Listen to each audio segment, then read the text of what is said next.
एक आवाज़ सुनिए और फिर जाइए फ्लैशबैक में। ओए तारे क्या है? ओए क्या वदा खांदे?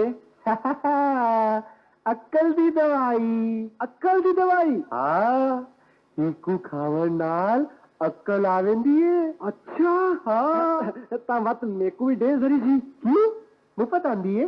पैसे लगदे न पैसे। अच्छा अच्छा गिन गिनी पैसे। गिन गिनी नहीं गुणे हैं तडे। कितनी दूर पे? एक गिन दे मेरे को अक्कल दी दवाई। ए घिन खा घिन। ए क्या? ए तो गुड़ है। देखे ही ना, आ गई ना अक्कल। आया कुछ याद?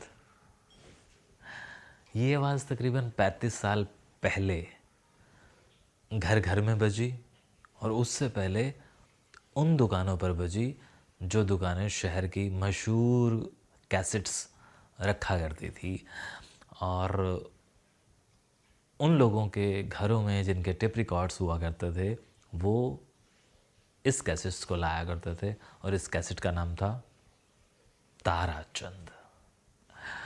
मुल्तानी ज़बान की ये फेमस कैसेट हमारे दौर के शायद ही किसी शख्स ने, किसी भी बंदे ने ना सुनी हो, ऐसा नामुमकिन है। ताराचंद का जो जलवा था वो उस दौर में जो रहा, उसके किस्से इस कैसेट्स में हैं। मैं कैसेट्स क्यों कह रहा हूँ, मैं कैसेट क्यों नहीं कह रहा हूँ, क्योंकि मैं दूसरी का भी जिक्र करने वाला हूँ। पहले पहले की बात कर लेते हैं। टी सीरीज़ ने रिकॉर्ड तोड़ कैसेट बेचे थे, और नीले रंग की वो एक कार्टून सा बना हुआ था, मुझे तो बस इतना याद है। हालांकि मुझे उसके कवर को देखे हुए मुद्दत बीत चुकी है, तकरीबन 20 साल, लेकिन वो आवाज़ जहन में है जो आपने अभी अभी सुनी है, और वो आवाज़ अब खामोश हो चुकी है। मैंने उस आवाज़ को ढूंढने की कोशिश की तो पता चला कि वो शख्स अब जीवित नहीं है, लेकिन उन्होंने हमारे घर घर के अंदर जिस तरह से एक मुस्कुराहट बिखेरी थी, है ना।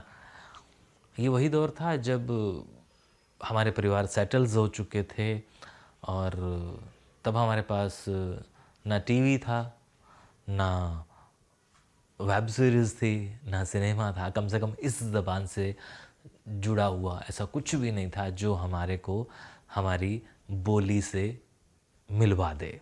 और फिर जब ताराचंद आई तो उसने घर घर के अंदर हंगामे किए।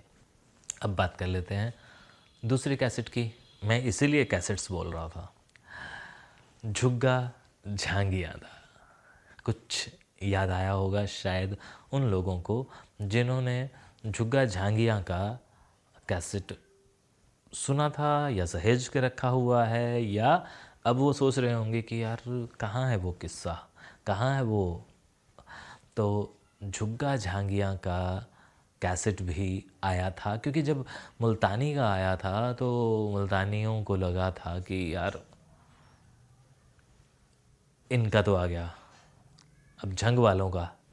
तो फिर झांगियों का जब झुग्गा झांगिया का आया तो उसने भी रिकॉर्ड तोड़ सफलता प्राप्त की। और मुझे ताराचंद का तो याद था, लेकिन पिछले दिनों कपिल भाई से, कपिल बत्रा से, रोहतक वाले कपिल बत्रा जो मेरे शहर में रहते हैं, उन्होंने मुझे इसकी याद दिलाई, और तब मुझे लगा कि मैं आप सबको क्यों ना याद दिलाऊं। क्योंकि आज जो चीज़ें हम देख रहे हैं, या तो वो पाकिस्तान की देख रहे हैं, मतलब जो आप ये कह लीजिए कि उतनी सादगी वाली नहीं है, उनमें फूहड़ता है, मुझे कहने में कोई गुरेज नहीं है। और जो हमारे यहाँ पे बन रही हैं छोटी छोटी क्लिप्स, भले वो इंस्टा पे हैं या सोशल मीडिया के किसी भी प्लेटफॉर्म पर हैं, उनके अंदर ज़बान की अदायगी मिक्स है। उनके अंदर ज़बान को माहौल के तौर पे लिया जा रहा है, संजीदगी के तौर पर नहीं, और उसे इस तरह से याद किया जा रहा है कि जैसे कोई चीज़ हमारे पास थी और गुम हो गई है। मसलन आप बहुत सारे वीडियोस ऑलरेडी देख चुके हैं, बस मैं ये कहना चाह रहा हूँ कि हमारी ज़बान मजाक की नहीं है। हम आज भी अपनी ज़बान में रुला सकते हैं।